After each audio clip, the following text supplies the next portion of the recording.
สวัสดีตอนเช้ามื้อที่3ในเมืองมุยเน่ทุกคนและมื้อนี้เป็นมื้อสุดท้ายของเฮาที่จะอยู่ในเมืองมุยเน่แล้วเนาะและมื้อนี้เฮากำลังจะย้ายเมืองและเมืองที่เฮากำลังจะไปก็คือเมืองดาลัดเนาะซึ่งเมืองดาลัดเป็นเมืองที่ตั้งอยู่บนสูงกว่าน้ำทะเล 1,500 เมตรเนาะและเป็นอีกหนึ่งเมืองที่นักท่องเที่ยวไปเที่ยวหลายเนาะเพราะว่ามันมีอากาศเย็นตลอดปีอุณหภูมิเฉลี่ยประมาณ14-26 องศาเนาะและมื้อนี้เฮากำลังจะไปที่เมืองนั้นเนาะโดยการนั่งรถลิมูซีนของบริษัทนี้เนาะบริษัทนี้เลยเนาะเราจะนั่งรถไปใช้เวลาประมาณ3 ชั่วโมงเนาะแล้วเราจะไปพบกันที่เมืองดาลัดบัดเดียวเลยเนาะทุกคนเนาะเดี๋ยวตอนนี้เรากำลังเตรียมเครื่องเพื่อที่จะไปเมืองดาลัดเนาะแล้วพบกันที่เมืองดาลัดบัดเดียวเลยเนาะทุกคนโอเคทุกคนสบายดีจากเมืองดาลัดเนาะตอนนี้เราอยู่ที่ห้องเราละขี่รถมาประมาณ3 ชั่วโมงไปจากเมืองมุยเน่มาประมาณ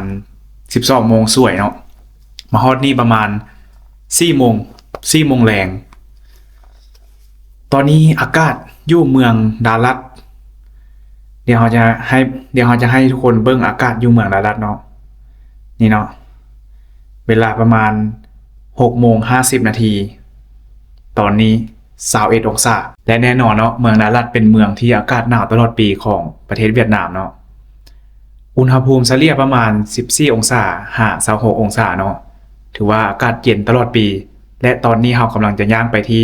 ตลาดกลางคืนในเมืองดาลัดเนาะเดี๋ยวเราจะพาทุกคนไปเบิ่งบรรยากาศตอนแรงของเมืองดาลัดเนาะว่าเป็นแนวใดโอเคทุกคนตอนนี้เรากำลังจะไปที่ตลาดกลางคืนเนาะ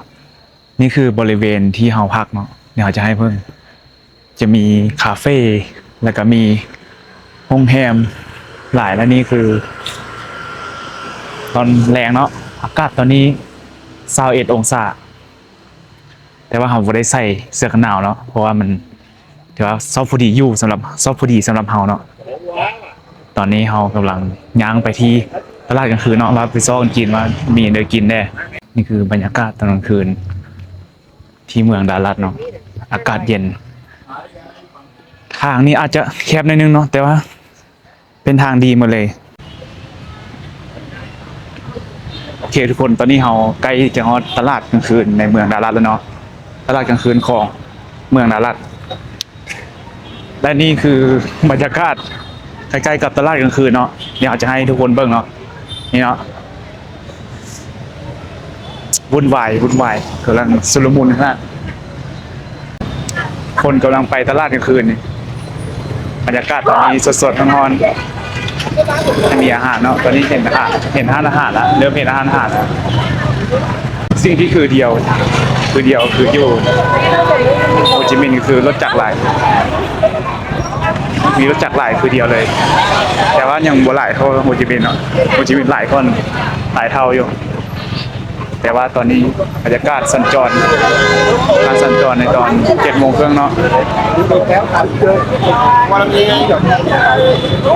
คนก็หลายรถจักรก็หลายรถเยอะก็หลายตอนนี้อันนี้คือหน้าตลาดกลางคืนดาลัดเนาะนี่เลยทุกคนนี่คือบรรยากาศผู้คนตอนนี้เนาะคือว่ามาเลาะตลาดโคตรหลายนักท่องเที่ยวแล้วก็คนท้องถิ่นเนาะนี่คือบรรยากาศตลาดกลางคืนคนมาเที่ยวโคตรหลายนี่คือพิซซ่าเวียดนามมีหลายร้านอยู่ทุกคนเลือกกินเนาะนี่คือปิ้งจี้ฮันดอกจี้ไส้กรอกจี้ทุกอย่างที่มีให้จี้มีทั้งรถมีทั้งคนตอนนี้คนก็หลายรถก็หลายแต่ว่ายังซิวๆได้อยู่เพราะว่าบ่ได้แออัดเข้ากับโฮจิมินห์เนาะแต่ก็ถือว่าวุ่นวายอยู่แต่ว่าวุ่นวายน้อยก่อนนี่บรรยากาศทุกคนหลายเลยตอนนี้ทานอาหารกันหลายๆอย่างนี้ทุกคนเลือกกินได้เลยมีเดี๋ยวให้กินมีกินหลายอย่างเนาะตอนนี้เรากำลังซ่อนกินอยู่เนาะว่ามีเดี๋ยวให้กินเราเบิ่งก่อนเดี๋ยวเราไปซ่อนเบิ่งก่อนว่าจะกินเลยอากาศตอนนี้ถือว่าซ่อนพอดีอยู่เลย 20 ngàn đâu 20 ngànคนหลาย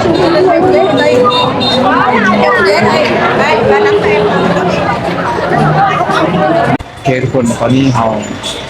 กำลังซื้อพิซซ่าเวียดนามเนาะนี่เนาะขึ้นจากกำเงินราคาประมาณอันนี้พิเศษสุดประมาณ 30,000 ดงราคาประมาณ 30,000 ดงเราไปซอกคนกินเนี่ยที่อากาศหนาวมันมีส่วนใหญ่จะมีพี่น้องเห็นเต็มเลยมอสสตรอเบอรี่นะทุกคนอากาศหนาวแบบนี้ว่าปลูกได้ตลอดปีเลยอากาศหนาวมีหลายเลยขายหลายเลยมอสสตรอเบอรี่นี่คือแมคโดนัลด์มีห้างแมคโดนัลด์แล้วนี่คือน่าจะเป็นจุดแลนด์มาร์คให้ถ่ายรูปที่คล้ายๆกับโตเกียวโดมคล้ายๆเดียววางหน้าเอาโอเคทุกคนตอนนี้เราย่างออกมาจากความสุลมุนในนึงละออกมาจากแถวตลาดละแล้วตอนนี้เรากำลังจะกลับไปห้องละนี่ก็คือพิซซ่าเวียดนามเมื่อกี้เราลืมสังเกตเบิ้งหลังจากที่ซื้อแล้วเนาะเจียห่อมีตัวหนังสือนำนะครับคำห้องแน่นอนว่ามันเคยใส่มาเรียบร้อยเห็นบอกเจริญอาหารแล้ววันนี้เจริญอาหารเลยแต่ตอนนี้เรากำลังจะย่างไปที่น่าจะไปซอกเบื้องแถวมีมินิมาร์ททานมินิมาร์ทไปซื้อน้ำไปซื้ออันกินหน่อยนึงก่อนอยู่แถวนั้นก่อนเพราะว่าแถวตลาดวุ่นวายเลยทุกคนแล้วมันก็ไม่ได้มีอันเดอร์ให้เลือกหลายทุกคนอันกินส่วนหลายมันมีมัสตรอเบอรี่แล้วก็มันปิ้งแล้วก็พิซซ่าเวียดนามนี้แล้วก็มีส่วนหลายก็มีเดี๋ยวของหวานเขาเดี๋ยวมีอันกินให้เลือกน้อยทุกคนตอนนี้เรากำลังไปนะบรรยากาศตอนกลับทางบริเวณนี้มันส่วนหลายมันเป็นทางเนินทุกคนทางที่เราขึ้นไปห้องแหมก็เป็นเนินแต่นี่คือบางคนก็กำลังไปเนาะแต่ว่าโคตรวุ่นวายเลยจากรถทางคนเต็มไปหมดเลยวุ่นวายเขาลืมอย่าเขาลืมซิมพิซซ่านั้นซิมพิซซ่าเวียดนามให้ทุกคนในเบื้องเนาะนี่เนาะเดี๋ยวขอโอกาสย่างไปอีกนิดนึงก่อนเอากินไปแล้ว2 คำละถือว่าได้ยุ่ทุกคนแต่ว่าแป้งค่อนข้างไหม้หน่อยนึงค่อนข้างมีความไหม้กลิ่นไหม้ขึ้นมาหน่อยนึงแต่ว่าแซ่บอยู่ถือว่าโอเคแล้วพบกันมื้ออื่นมาเดียวทุกคนตอนนี้เราขอย่างไปซอกวินมาร์ทหรือว่าทานมินิมาร์ทแถวนี้ล่ะไปซอกซื้อน้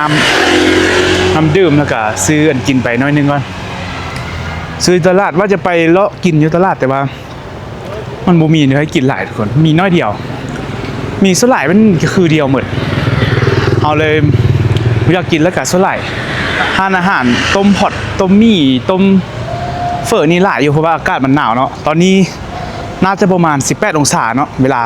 ตอนนี้เวลาประมาณเกือบ8 โมงแล้วตอนนี้อากาศคือว่าสำหรับค่อยแล้วค่อยว่ามันก็ไม่ได้หนาวแต่ก็ไม่ได้ร้อนเนาะชอบพอดีอยู่ทุกคนโอเคแล้วพบกันมื้ออื่นเนาะทุกคนสบายดีทุกคนจากมื้อเช้ามื้อที่2ในเมืองดาลัดประเทศเวียดนามเนาะและมื้อนี้เราจะพาทุกคนไปขี่เคเบิลคาร์ที่เมืองดาลัดเนาะไปเบิ่งวิวน้ำเดียวเนาะว่าการขี่เคเบิลคาร์ในเมืองดาลัดจะเป็นแบบใดเนาะเราได้ซื้อปีผ่านทางออนไลน์เป็นที่เฮียมห้อยแล้วเนาะการเดินทางของเราจะเป็นแบบใดอย่าลืมติดตามไปพร้อมๆกันด้วยทุกคนหลังจากไปขี่เคเบิลคาร์แล้วเราจะพาทุกคนไปเบิ่งพระราชวังของกษัตริย์องค์สุดท้ายของประเทศเวียดนามเนาะและจุดที่3และน่าจะเป็นจุดสุดท้ายของเราสำหรับปิดจบที่เมืองดาลัดก็คือจัตุรัสเนาะหรือว่าสี่เหลี่ยมใจกลางเมืองดาลัดแล้วก็ใกล้กับแม่น้ำซวงเฮืองแล้วเรามาเที่ยวนำกันทุกคนสำหรับมื้อนี้มื้อนึงเต็มๆเลยไปเที่ยวที่เมืองดาลัดเนาะทำอีกว่าจะไปแต่ตอนเช้าแต่ว่าเราติดภารกิจเบิ่งบ้านโลกเนาะเลยยังบ่ได้ไปคือเบิ่งทีมฮักเตะแล้วก็10 โมงจบแล้วเราจังเตรียมตัวที่จะไปเที่ยวสำหรับมื้อนี้เนาะในเมืองดาลัด โอเคเฮาไปเบิ่งนำเดียวว่าจะเป็นแบบใดเนาะสำหรับมื้อนี้มื้อที่2อากาศในเมืองดาลัดตอนนี้เวลา 10:20 นาที10:20 นาทีอยู่ที่25องศาทุกคนอากาศถือว่าบ่ร้อนบ่หนาวซอพอดีอยู่เลยอากาศโคตรซิลเดี๋ยวเราจะพาไปเบิ่งนำกันว่าเป็นแบบใดเนาะในการขี่เคเบิลคาร์ในเมืองดาลัดไปทุกคนไปขี่เคเบิลคาร์นำกันเนาะโอเคทุกคนตอนนี้เรากำลังขึ้นไปที่เคเบิลคาร์ติดเชือก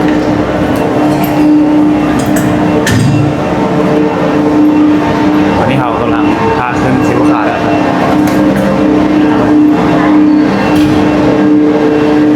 นี่เลยเนาะเคเบิลคาร์ที่เราจะขึ้น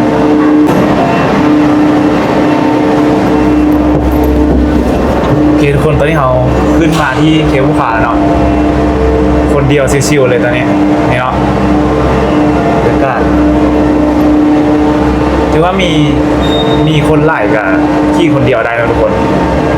เดี๋ยวเรามาเบิ่งกันว่าวิวจะเป็นยังไงว่าเป็นไหนโมงเดี๋ยวทุกคนไปเบิ่งกันว่าเป็นยังไงเนาะกับการขึ้นเคเบิลคาร์ในเมืองดาลัดมันจะวิวงามคือขี่ยู่มาแล้วหิวเนาะเดี๋ยวเราไปเบิ่งกันเนาะนี่เลยเนาะตอนนี้เคเบิลคาร์ของเรากำลังจะออกไปแล้วคนเดียวเลยคนเดียวซิวๆเลยนี่คือลูกค้าที่กำลังไปเนาะประตูอัดเรียบร้อยแล้วเตรียมตัวไปแล้วทุกคน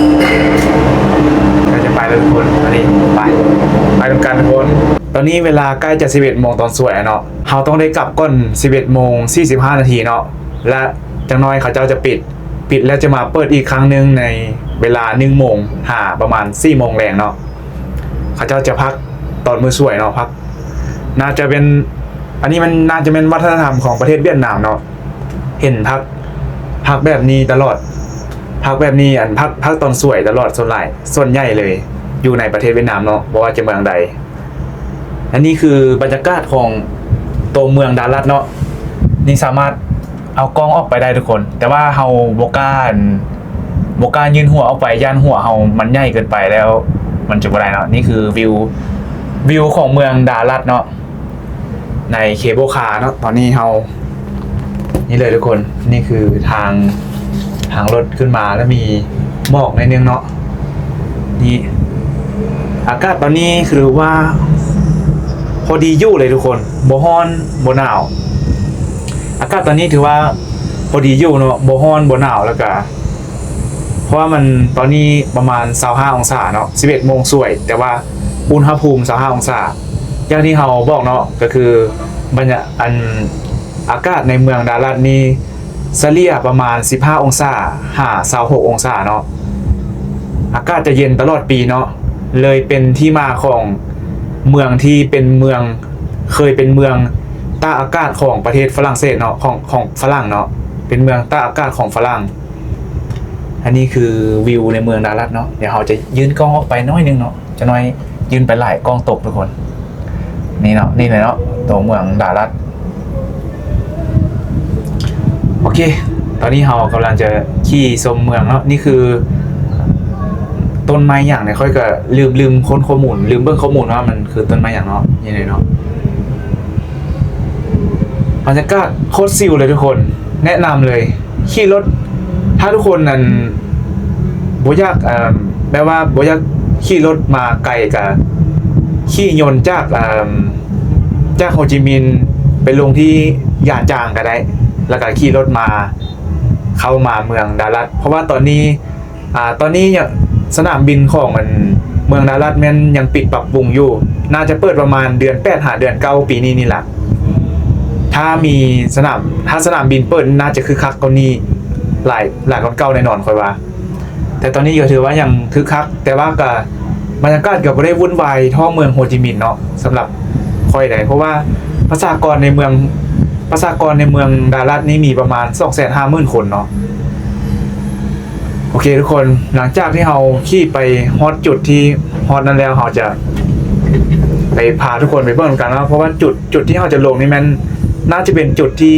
มีวัดเนาะเดี๋ยวเราจะพาทุกคนไปเบิ่งกันตอนนี้เราขอ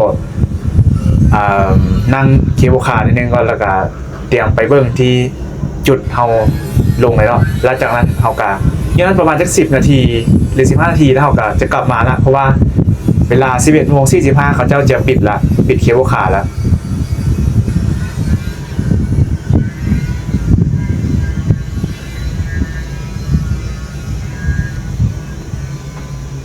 โอเคทุกคนตอนนี้เรามาจอดที่จุดจอดของเคเบิลคาร์เรียบร้อยแล้วเนาะเดินทางมาฮอดวันนี้ละเดี๋ยวเราจะลองไปขึ้นย่างขึ้นไปเบิ่งเนาะทางนี้จะมีดอกไม้หลายๆทุกคนนี่เพราะมันเป็นเมืองหนาวเนาะดอกไม้จะงามตอนนี้เรากำลังจะขึ้นไปเบิ่งอยู่เถิงว่ามันมีเนอะน่าจะเป็นวัดนะสาที่คอยเบิ่งข้อมูลมาเนาะนี่คือวัดเป็นวัดทรงญี่ปุ่นเนาะทุกคนนี่เลยทางนี้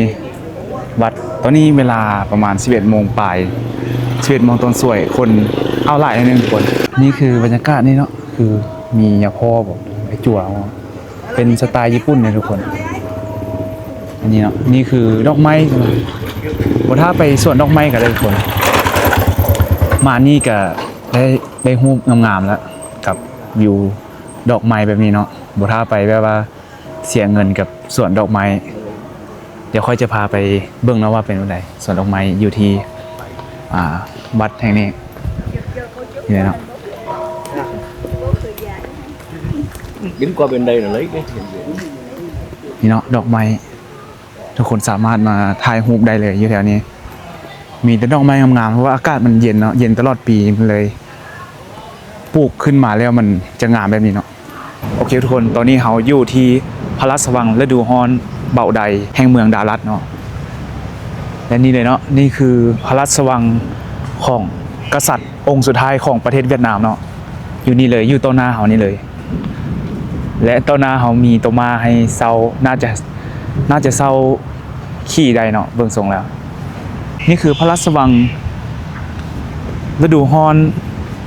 ของกษัตริย์ที่ชื่อว่าเบาใดคือพระองค์ครองราชย์ในประเทศเวียดนามนี้ในปีนึงตั้งแต่ปี 1926 หา 1945 เนาะหลังจากวันที่25 เดือนสิงหา 1945 พระองค์ก็ได้สละบัลลังก์ให้กับคณะปฏิวัติของท่านโฮจิมินห์เนาะหลังจากนั้นพระองค์ก็ได้ลี้ภัยไปที่ประเทศฝรั่งเศสแล้วก็สวรรคตในปี 1997 เนาะอากาศตอนนี้คือจะฝนตกแล้วเนาะทุกคน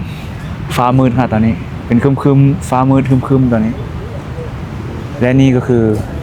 พระราชวังของเจ้าชีวิตองค์สุดท้ายของประเทศเวียดนามเนาะเท่าที่เบิ่งข้อมูลมาอยู่ภายในยังหลงเหลือของไซของพระองค์อยู่หลายอันอยู่ทุกคนและข้าเจ้าก็บ่ได้ปรับปรุงแต่ว่ายังคงแบบว่าคงสภาพเก่าคือแบบยังคงสภาพเก่าอยู่เนาะบ่ได้เปลี่ยนใหม่ปานใดค่อยว่าอยู่เหนืออาจจะบ่สามารถถ่ายรูปได้เนาะบ่สามารถถ่ายวิดีโอได้เดี๋ยวเราจะลองไปถามมันกันเนาะว่าเป็นจังไดถ้าถ่ายได้เราจะถ่ายมาให้ทุกคนเบิ่งจักหน่อยนึงเนาะโอเคตอนนี้เรากำลังจะย่างเข้าไปทางในของพระราชวังแล้วเนาะเดี๋ยวเราจะลองไปเบิ่งกันว่าจะถ่ายได้บ่ถ้าถ่ายได้เราจะถ่ายให้ทุกคนเบิ่งเนาะโอเคทุกคนสรุปว่าเราสามารถถ่ายรูปและถ่ายวิดีโอได้เนาะอยู่ภายในแต่ว่าต้องขออนุญาตบ่คอยเนาะเพราะว่าต้องให้เกียรติกับสถานที่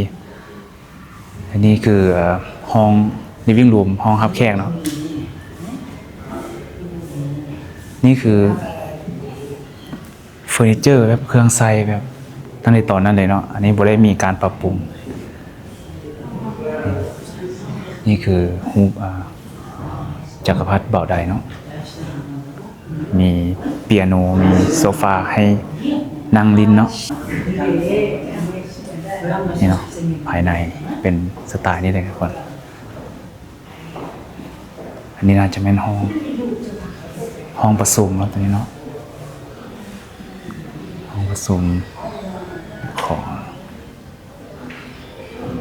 นี่เนาะคนประมาณนี้เลยเนาะสำหรับพระราชวัง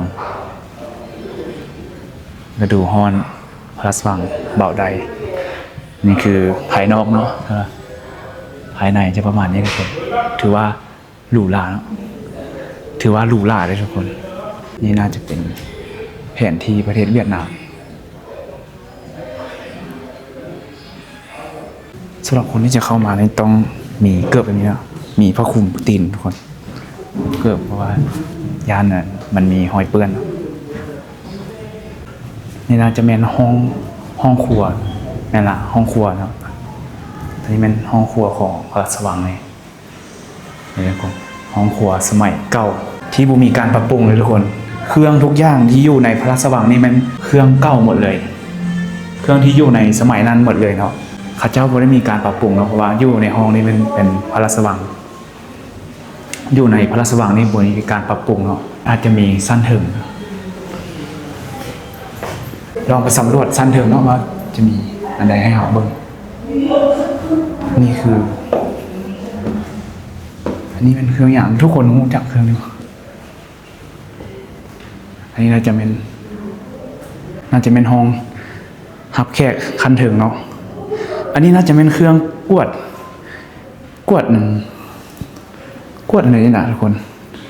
คล้ายๆเครื่องกวดอยู่สนามบินไว้แต่ว่าน่าจะเป็นเครื่องหนึ่ง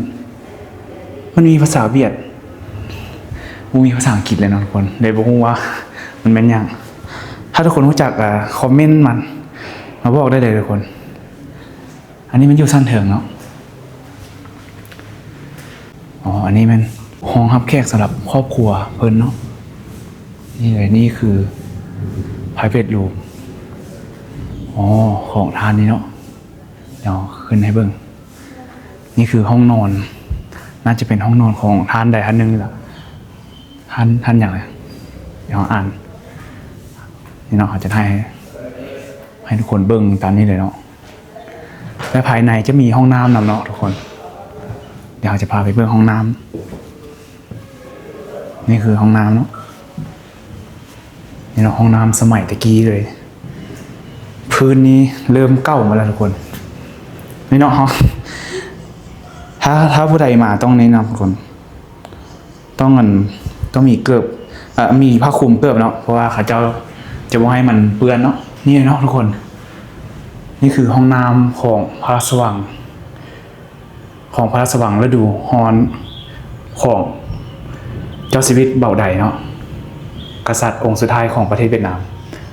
แต่ว่าอันนี้มันน่าจะบ่แม่นห้องเพิ่นเนาะน่าจะเป็นห้องของแขกพิเศษหรือว่าห้องของลูกสาวเดี๋ยวเขาก็บ่ฮู้เนาะเพราะว่ามันมีฮู้ครอบครัวเดี๋ยวเขาจะให้ทุกคนเบิ่งอันนี้คือเตียงนอนที่น่าจะเป็นพระองค์คนนี้เนาะนอนตอนนั้นเนาะที่ว่าเป็นหรูหราเลยสำหรับสมัยก่อน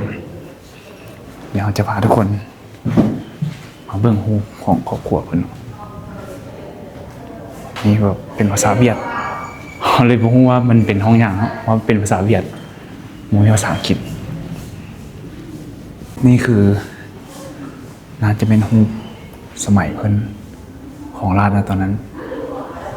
นี่คือฮู้สมัยนั้นเลยทุกคน Family Room เนาะตอนนี้ Family Room ห้องครอบครัว Family Living Room และอันนี้น่าจะเป็นนี่คือห้องของกษัตริย์เจ้าชีวิตเบ่าใดนะทุกคนนี่คือห้องของเพิ่นของพระองค์เนาะนี่เลยทุกคนเป็นสไตล์นี้เลยห้องน้ำกับแบบนั้นเลยอยู่ในมีห้องส้วมมีห้องไหนเราบุกล้าเข้าไปไหนเนาะเดี๋ยวให้ทุกคนเบิ่งประมาณนี้ก็ได้ละเน้นสีเหลืองเน้นความหรูหราสไตล์เวียดนามอันนี้คือน่าจะเป็นห้องเอนเตอร์เทนเมนต์ของพระองค์เนาะนี่เนาะ King Entertainment Room นี่เนาะห้องแบบว่ามานั่งลิ้นชิวๆแบบเบิ่งสภาพอากาศเบิ่งวิวชมวิวอยู่แถวนี้เนาะน่าจะประมาณนั้นเดี๋ยวเป็นห้องของเจ้าหญิงและเจ้าชายเนาะห้องของเจ้าหญิงและเจ้าชายนี่คือเตียงของทั้งสองพระองค์เนาะแต่ต้องขออภัยนะว่าเรากับบ่ฮู้ว่าพระองค์มีราชบุตรมีบุตรชายกับบุตรหญิงหรือว่ามีเจ้าองค์เราก็ต้องขออภัยทุกคนเนาะลืมอ่านข้อมูลมานี่คือห้องน้ำของทั้งสอง ห้องน้ำที่อยู่ในห้องของเจ้าหญิงและเจ้าชายเนาะนี่เลยเนาะมีส้วมทั้งสองอันติดนั่งเบื้องหน้ากันเลยเนาะประมาณอันนี้ก็น่าจะแม่นตกแต่งเป็นสีเป็นธีมแบบผู้หญิงเนี่ยนี่คือมีโซฟาดั้งเดิมเลยนี่ทุกคนนี่ก็จะแม่นห้องน้ำเนาะมีห้องน้ำของเจ้าหญิงทั้งสองพระองค์อ๋ออันนี้มันแยกเดียวละเดี๋ยวเมื่อกี้มันนั่งเบื้องหน้าเดียวเลยอันนี้มันแยกเดียวตัวนี้ต้องมีในอีกเดียวไปเบื้องอีกเนาะอ๋ออันนี้มัน ทำสโตน Baby Sitter Room เอ๊ะจริงโนตีอิสระทุกฝั่งของเครื่องเลยส่วนนี้ผม ให้มีสั้นเทิงอีกทุกคนอ๋ออันนี้น่าจะถ่ายห้องปุได้แล้วในเทิงนี่น่าใช่ห้องปุได้แล้วนี่คือห้องของลูกชายกกของเจ้าชีวิตเบาใดนะทุกคนเนาะนี่คือห้องลูกชายกกของเพิ่นตกแต่งประมาณสไตล์นี้ทุกคนนี่คือห้องน้ำของพระองค์เนาะนี่คือพระองค์เจ้าชายเบาลงถ้าเขาอ่านผิดก็ขออภัยด้วยทุกคนเนาะอ่านผิดก็ขออภัยนิดนึงเขาต้องได้ใส่เสียงคอยนะทุกคนเพราะว่าต้องให้เกียรติกับสถานที่ทั้งไงเขาเห็นมีแต่คนเวียดนามเลยมาเบิ่งเนาะทุกคนนี่มัน tu á, cứ khoảng khoảng 5 năm tại tu นี่เป็นห้อง để chỉ biết là lâu ngày ดินนี่รวมห้องกินอาหารแดงอาหารขาวเดี๋ยวเอาไปเบิ่งห้องครัวอีกเทื่อนึงนี่ห้องครัว นี่คือเฮือนครัวของพระราชวังฤดูร้อนของกษัตริย์เบาไดครับมีเตาแก๊สอันนี้คือถ้วยและชามจามอยู่นี่มีหมดเลยทุกคนนี่คือของที่พระราชวังไซงานเลยเนาะทุกคนบ่ได้มีการตกแต่งแบบใหม่เลย อันนี้มันของแบบสมัยนั้นเลยทรงคล้ายๆเครื่องดนตรีเนาะแต่โบแมนเดี๋ยวน่าจะเป็นกระทะน่าจะเป็นกระทะเนาะน่าจะเป็นกระทะมาจากปารีสเนี่ยน่าจะเป็นบนล้างจานเลยเนี่ยโอเคทุกคนตอนนี้เรามาอยู่ที่จัตุรัสลำเวียนแล้วเนาะลำเวียนแปลว่าดินแดนป่าไม้และคำว่าลำเวียนแม่นซื้อเมืองเก่าของเมืองดารัตเนาะเป็นจุดแลนด์มาร์คสำคัญในเมืองดารัตเป็นสถาปัตยกรรมที่อยู่ใจกลางเมืองของเมืองดารัตนะทุกคนนี่เลยนี่เนาะมีนึงข้างในน่าจะแม่นห้านกาแฟไหมละข้างในแม่นเป็นคาเฟ่ของห้านไฮแลนด์คาเฟ่เนาะไฮแลนด์คาเฟ่นี่เท่าที่เราเที่ยวเมืองเวียดนามมา6เมืองนี่แต่ละเมืองนี่ต้องมีห้านกาแฟนี้เป็นห้านกาแฟที่โด่งดังที่สุดในเวียดนามแล้วสำหรับคอยเลยคอยเห็นตลอดบอกว่าจะไปเมืองใดมีหลายสาขาอีกแต่ละเมืองซึ่งจัตุรัส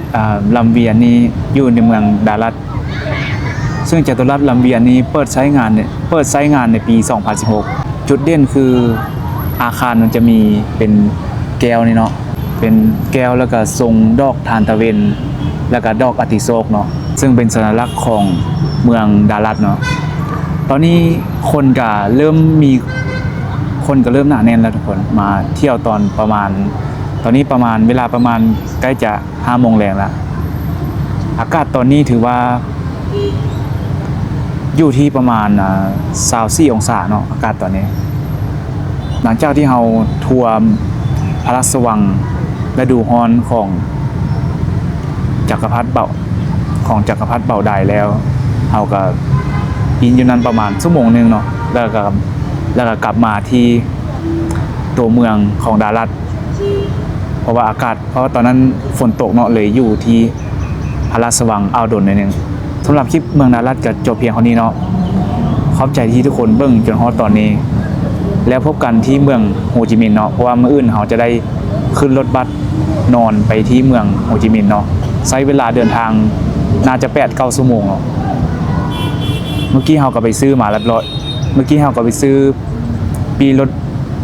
รถเมล์นอนมาเรียบร้อยแล้วเนาะทุกคนราคาประมาณ 350,000 ดง และนี่คือบรรยากาศตอนแรงเนาะประมาณนี้ ผู้คนก็เริ่มหนาแน่นเนาะมีคนมาออกกำลังกายหลายขนาดในตอนนี้ก็มีส่วนใหญ่จะมีแต่คนเวียดทุกคนส่วนหลายมันมีแต่คนเวียดนามเนาะมายินนี่คนต่างประเทศบ่ได้หลายแบบคือกับเมืองดานังบ่เมืองโฮจิมินห์บ่หลายปานใดสำหรับเมืองดารัดนักท่องเที่ยวถือว่าบางๆนึงวัยรุ่นเวียดนามก็ไม่อิงนี่หลายคนโอเคทุกคนสำหรับคลิปเมืองดารัดก็หมดเพียงเท่านี้เนาะเวลาที่เราจะออกจากเมืองดารัดมื้ออื่นนี่แม่นเวลา 11:00 นเนาะโอเคหลังจากนี้ก็บ่มีเดี๋ยวเรา